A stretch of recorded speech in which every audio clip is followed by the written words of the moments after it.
ലോക കേരള സഭ അംഗത്വം ഒരു പ്രധാന സ്ഥാനമായിട്ട് തന്നെയാണ് കണക്കാക്കുന്നത്. ആ തരത്തിൽ ഇടപെടാൻ അവർക്ക് കഴിയുന്നുണ്ട്. നമ്മുടെ പ്രവാസി സഹോദരങ്ങൾക്ക് ഇവരെ നല്ല രീതിയിൽ ബന്ധപ്പെടാനും കഴിയുന്നുണ്ട്. അപ്പോൾ വലിയ തരത്തിൽ കേരളം വിശ്വകേരളമായി വളർന്നു എന്നതാണ് ഇപ്പോൾ ഉള്ളൊരു പ്രത്യേകത. സംസ്ഥാനത്തിൻ്റെ ഭൂമിശാസ്ത്രപരമായ അതിർത്തിക്കുള്ളിൽ നിൽക്കുന്ന ഒരു പ്രതിഭാസമായി കാണാൻ കഴിയില്ല. അത്ര കണ്ട് വിശാലമാണ് ഇന്ന് മലയാളികളുടെ ജീവിതം എന്നത് നാം കാണേണ്ടതായിട്ടുണ്ട്. കേരള സമൂഹത്തെയും കേരളത്തിൻ്റെ സംസ്കാരത്തെയും സൃഷ്ടിക്കുന്നതിനും പുനഃസൃഷ്ടിക്കുന്നതിനും കേരളത്തിൻ്റെ അകത്തുള്ളവർക്കും പുറത്തുള്ളവർക്കും ഒരേപോലെ വലിയ പങ്കുവഹിക്കാനാകും. അതുകൊണ്ട് തന്നെ കേരളത്തെ ലോക കേരളമായി പുനർവിഭാവനം ചെയ്യേണ്ട സാഹചര്യത്തിലേക്ക് എത്തുകയാണ്. നവകേരള സൃഷ്ടിയിൽ എല്ലാ കേരളീയരും ഒത്തൊരുമയോടെ മുന്നോട്ട് നീങ്ങേണ്ടതായിട്ടുമുണ്ട്. നമ്മുടെ അകം കേരളവും പുറം കേരളവും തമ്മിൽ നല്ല രീതിയിലുള്ള ഒത്തൊരുമ വളർത്താൻ പലതരത്തിലുള്ള മാർഗങ്ങളുണ്ട്. അതിലേറ്റവും പ്രധാനപ്പെട്ടത് കേന്ദ്രസ്ഥാനം ലോക കേരള സഭയ്ക്ക് തന്നെയാണ് എന്നതാണ് കാണാൻ കഴിയുക. കാരണം ഭാവി കേരളത്തെക്കുറിച്ചുള്ള കാഴ്ചപ്പാടുകൾ മുന്നോട്ട് വെക്കാനുള്ള ജനാധിപത്യ വേദിയായിട്ടാണിത് മാറുന്നത്. ഇതിൻ്റെ ഘടനയുടെ പ്രത്യേകത അതാണ്.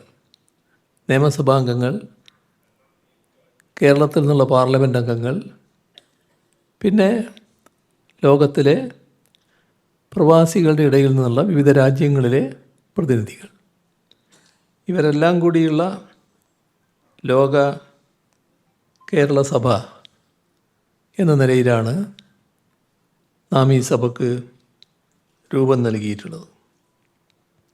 ഇപ്പോൾ നല്ല നിലയിൽ ഇതിന് പൊതു അംഗീകാരം വന്നു കഴിഞ്ഞു. പക്ഷേ വേറൊരു വശമുണ്ട്, നിർഭാഗ്യകരമായൊരു വശമാണത്. സംഭവിക്കാൻ പാടില്ലാത്ത ഒരു കാര്യമാണത്. അത് ഇപ്പോഴും നേരത്തെ ചിലർ ഇതിനെ പരിഹരിച്ചുവെങ്കിൽ അവരുടെ അനുഭവത്തിൽ കാര്യങ്ങൾ മാറി വന്നെങ്കിലും അവർ ചിലർ നിലപാട് മാറ്റുന്നില്ല എന്നത് നമുക്ക് കാണാൻ സാധിക്കും.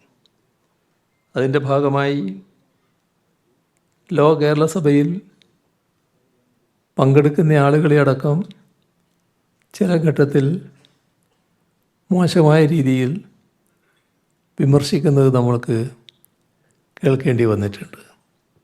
പക്ഷെ അതുകൊണ്ടൊന്നും ലോക കേരള സഭയുടെ പൊതുവായ അംഗീകാരത്തിന് ഒരു കുറവും ഉണ്ടായിട്ടില്ല എന്നത് തന്നെയാണ് നമ്മുടെ അനുഭവം. ഇവിടെ എന്തുകൊണ്ടാണ് ലോക കേരള സഭ ഇത്തരത്തിൽ വിയോജിപ്പ് രേഖപ്പെടുത്തിക്കൊണ്ട് ചിലർ രംഗത്ത് വരുന്നത് എന്ന് എത്ര ആലോചിച്ചാലും മനസ്സിലാക്കാൻ കഴിയാത്ത കാര്യമാണ്. ലോക കേരള സഭയുടെ പ്രവർത്തനം അനുഭവങ്ങളിലൂടെ കണ്ടറിയുന്നവരാണ് ഇവിടെയുള്ള ജനങ്ങളും ലോകത്താകെയുള്ള മലയാളികളും അത് വകവെച്ച് കൊടുക്കില്ല എന്നീ അവസ്ഥ. എന്തിനാണ് അത്തരമൊരു ദുർവാശി എന്നത് എത്ര ആലോചിച്ചാലും മനസ്സിലാക്കാൻ കഴിയില്ല. പക്ഷേ ഒരു മാറ്റം കാണാൻ കഴിയും.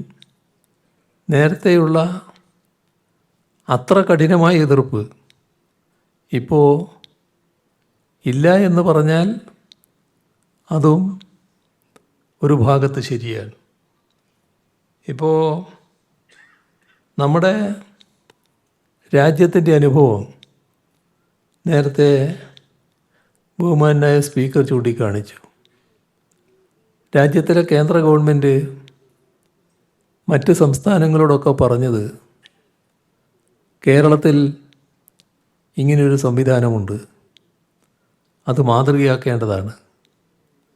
അപ്പോൾ കേരളത്തിലെ ലോക കേരള സഭ മാതൃകയാക്കി ഓരോ സംസ്ഥാനത്തിലെയും പ്രവാസികളുടെ കാര്യത്തിൽ പ്രവർത്തിക്കാൻ തയ്യാറാകണമെന്ന് സംസ്ഥാനങ്ങളോട് കേന്ദ്ര സർക്കാർ നിർദ്ദേശിക്കുന്ന നില ഉണ്ടായിരിക്കുന്നു.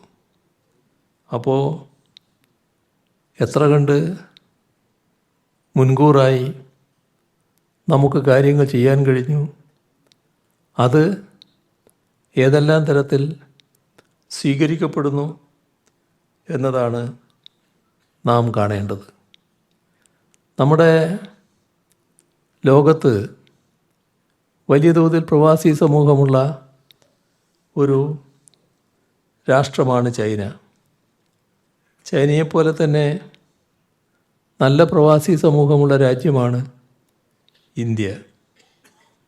ഇന്ത്യൻ പ്രവാസി സമൂഹത്തെ ചേർത്ത് പിടിക്കാൻ തയ്യാറായാൽ അത് രാജ്യത്തിൻ്റെ വളർച്ചയ്ക്ക് ഏറെ സഹായകമാവും.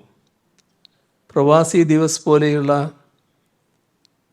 ചടങ്ങുകൾ ഇപ്പോൾ നടക്കുന്നുണ്ട്. അതിനേക്കാളും കൂടുതൽ പ്രായോഗികമായി പ്രവാസികളെ ചേർത്ത് പിടിക്കുന്നതിനുള്ള നടപടികൾ കാലം മാറുമ്പോൾ കേന്ദ്ര ഗവൺമെൻറ്റിനും സ്വീകരിക്കേണ്ടതായിട്ട് വരും എന്നാണ് പ്രതീക്ഷിക്കുന്നത്.